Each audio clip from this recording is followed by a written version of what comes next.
Hello everyone, how are you all?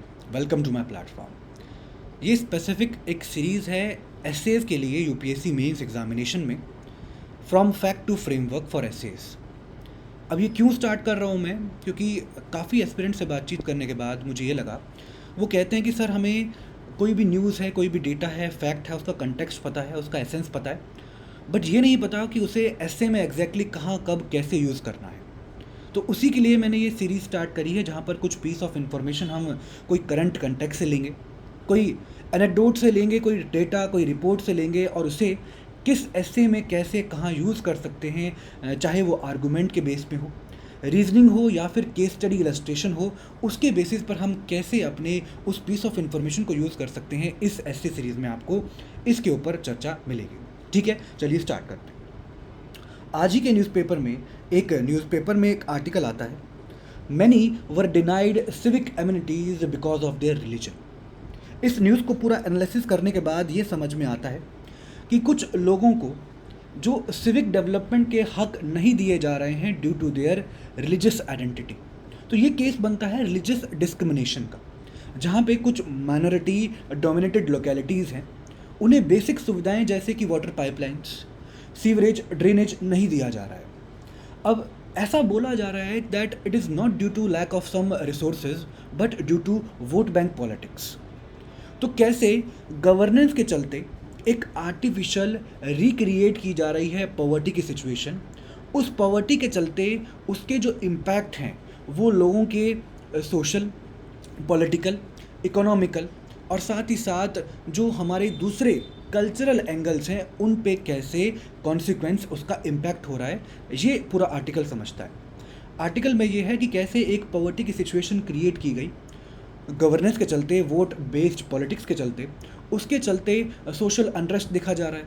लोग जो हैं गवर्नमेंट पे ट्रस्ट नहीं कर पा रहे हैं, जिसकी वजह से उस कम्युनिटी की डेवलपमेंट तो नहीं हो रही है और साथ ही साथ उस एरिया की डेवलपमेंट नहीं हो रही है। तो कहीं ना कहीं एक इलाके में पॉवर्टी होने के कारण उसके जो इम्पैक्ट हैं, कॉन्सिक्वेंसेज हैं, वो अलग अलग रीजन्स में, अलग अलग स्फेयर्स में हमें देखने को मिल रहे हैं।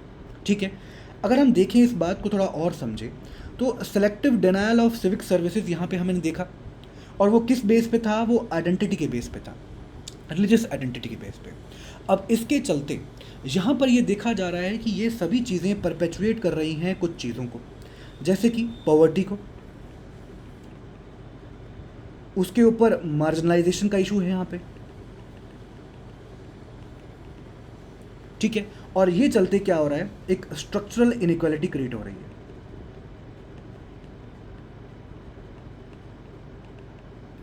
अब ये सभी चीज़ें, poverty, marginalisation, structural inequality, what these are leading to? It is demeaning inclusive prosperity.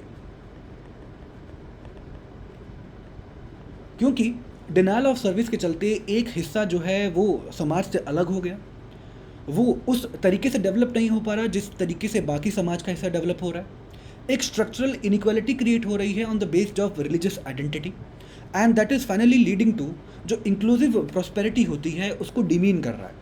लोगों को एक साथ जो एक भारत श्रेष्ठ भारत का लोगो है वो भी आगे नहीं आ पा रहा है। तो इसके चलते हमने ये समझा कि कैसे एक आर्टिकल को, न्यूज़ पीस ऑफ इंफॉर्मेशन को हमने समझा कि वहाँ पे उस पर क्या क्या कंटेक्स्ट है। अब देखते हैं कि इस स्ट्रक्चर को, इस न्यूज़ आर्टिकल की इन्फॉर्मेशन को हम कैसे और कहाँ यूज़ कर पाते हैं। ठीक है, अब आप समझिए 2018 में यूपीएससी के द्वारा पूछा गया एक topic, poverty anywhere is a threat to prosperity everywhere, 2018 में पूछा गया। सबसे पहले इसका एसेंस समझते हैं, कंटेक्स्ट समझते हैं कि ये टॉपिक हमसे क्या चाहता है। देखिए, पॉवर्टी जो है उसका मतलब होता है एब्सेंस ऑफ समथिंग,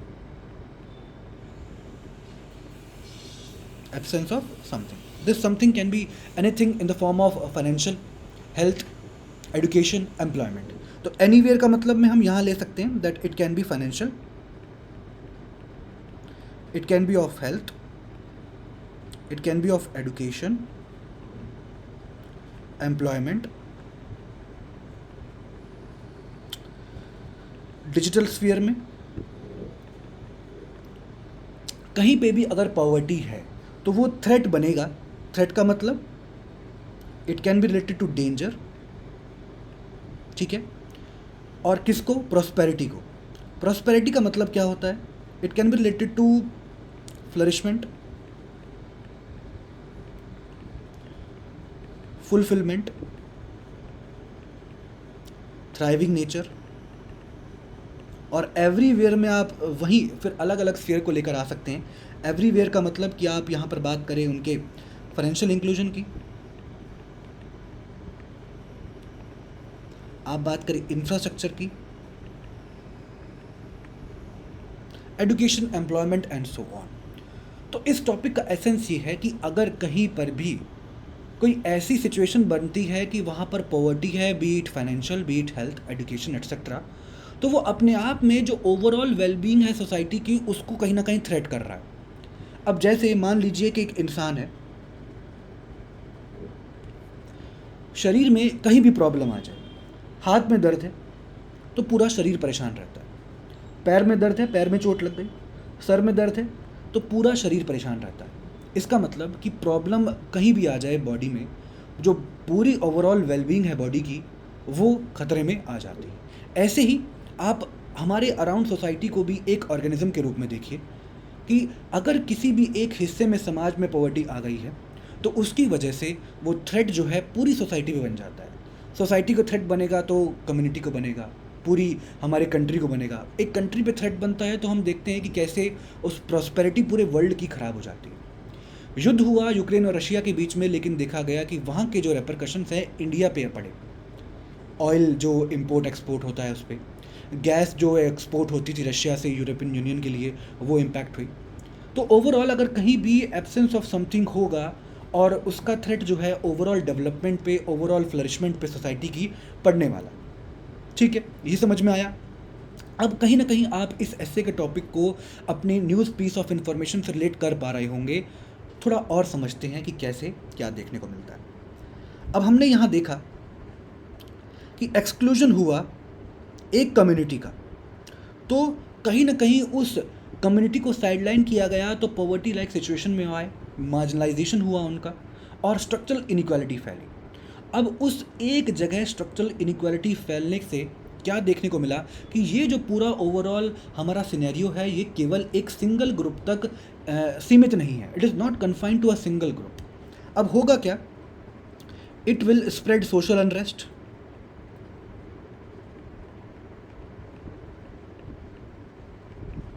उससे क्या होगा? कम्युनलिज्म फैलेगा, and further on peace of society will be degraded. और जब पीस डिग्रेड होगा तो उससे क्या होगा? वायलेंस, और ओवरऑल डेवलपमेंट जो है वो कम हो जाएगी उस पर्टिकुलर एरिया की, उस पर्टिकुलर सोसाइटी की। और साथ ही साथ जब अनरेस्ट होगा, अनरेस्ट होने के कारण यहाँ पर इनका जो वर्क फोर्स पोटेंशियल है वो कम होगा, क्योंकि अब आपके पास बेसिक सुविधाएं नहीं हैं, आप एजुकेशन नहीं ले पा रहे हैं, और खाली दिमाग शैतान का घर होता है। जब एजुकेशन नहीं है, एम्प्लॉयमेंट नहीं है, आपके पास बेसिक सुख सुविधाएं नहीं है, तो आप क्या करोगे? आप जाओगे इनफॉर्मल इकोनॉमी में। इनफॉर्मल इकोनॉमी जो है वो लगातार बढ़ेगी, जिससे देश की जीडीपी जो है वो कमज़ोर होगी। और यहाँ पर क्या देखा जाएगा? जब ये चीज़ होगी, अनरेस्ट होगा, तो कैपेसिटी डेवलपमेंट भी कमज़ोर होगी लोगों की। कैपेसिटी बिल्डिंग जो है वो ढंग से नहीं हो पाएगी। इसके चलते क्या है?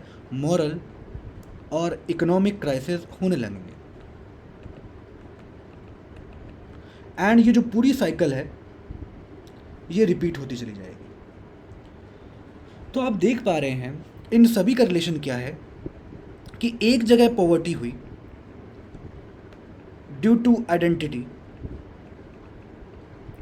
उसके चलते डेवलपमेंट कम हुआ और ओवरऑल प्रॉस्पेरिटी जो है समाज की वो कम हो गई। ये अपने आप में इस टॉपिक में रिलेट करता है that poverty anywhere is a threat to prosperity everywhere. एक जगह बेसिक सिविक एमिनिटीज़ ना देने के कारण उसका रेपरकशन, उसका कॉन्सिक्वेंसेस जो है अलग अलग जगह हमें देखने को मिला।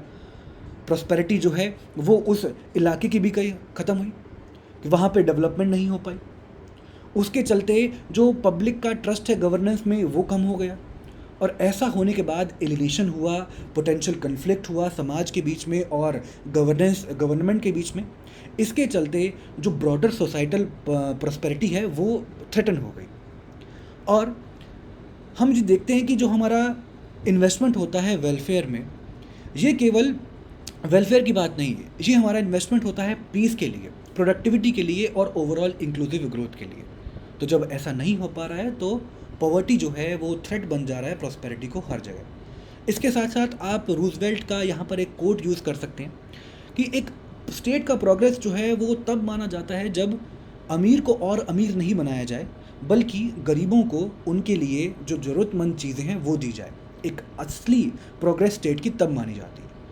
तो न्यूज़ को समझा, उसका यूज़ समझा, जब दोनों को कलेक्ट कर लिया तो एक एग्जाम्पल पैराग्राफ की तरह देखते हैं कि आप अपने आर्गूमेंट को कैसे शेप कर सकते हैं through this piece of information. Application देखते हैं, क्या बोलते हैं कि दिल्ली में कुछ मिलिट्री डोमिनेटेड लोकेलिटीज़ में उन्हें सिविक सर्विसेज जो हैं जैसे कि वाटर सप्लाई, ड्रेनेज नहीं दी गई ड्यू टू रिलीजियस डिस्क्रिमिनेशन। तो ये कंटेक्स्ट बताया आपने, फिर आपने बताया उसकी रीजनिंग कि ये सेलेक्टिव डेप्रीवेशन जो है ये बताता है कि कैसे स्ट्रक्चरली मैन्युफैक्चर्ड पॉवर्टी जो है गवर्नेंस के चलते, बायस गवर्नेंस के चलते पैदा हो सकती है। और ऐसा इंक्लूजन जो है वो हमारे कॉन्स्टिट्यूशनल वैल्यूज़ को डिमीन तो करता ही है, लेकिन उसके अलावा समाज में प्रॉस्पेरिटी और लार्जर सोसाइटी के लिए भी सब चीज़ें डिमीन कर देता है, क्योंकि डिसकंटेंट है, हेल्थ स्टैंडर्ड वीकन होंगे, ह्यूमन डिग्निटी इरोड हो रही है। और जैसा कि फ्रैंकलिन डी रूजवेल्ट ने कहा है कि the test of our progress is not whether we add more to the abundance of those who have much, but whether we provide enough for those who have little. तो ऐसे करके आप एक particular news को अपने essays में use कर सकते हैं for making your arguments well structured, more mature and also which can evoke the emotions और the thought process of the examiner. ठीक है, आई होप आपको ये समझ में आया होगा। ऐसे ही न्यूज़ आर्टिकल्स को हम और रेफ़र करेंगे इस FFF सीरीज़ में, that is fact to framework में, और इन्हें हम आगे लेकर जाएंगे। ठीक है, थैंक यू वेरी मच जुड़ने के लिए, फीडबैक के लिए हम हमेशा मैं वेलकम करता हूँ। कमेंट कीजिए अपना, और क्या आपको इस सीरीज़ से कुछ हेल्प मिली तो उसके बारे में बता सकते हैं। Thank you very much, take care, जय हिंद।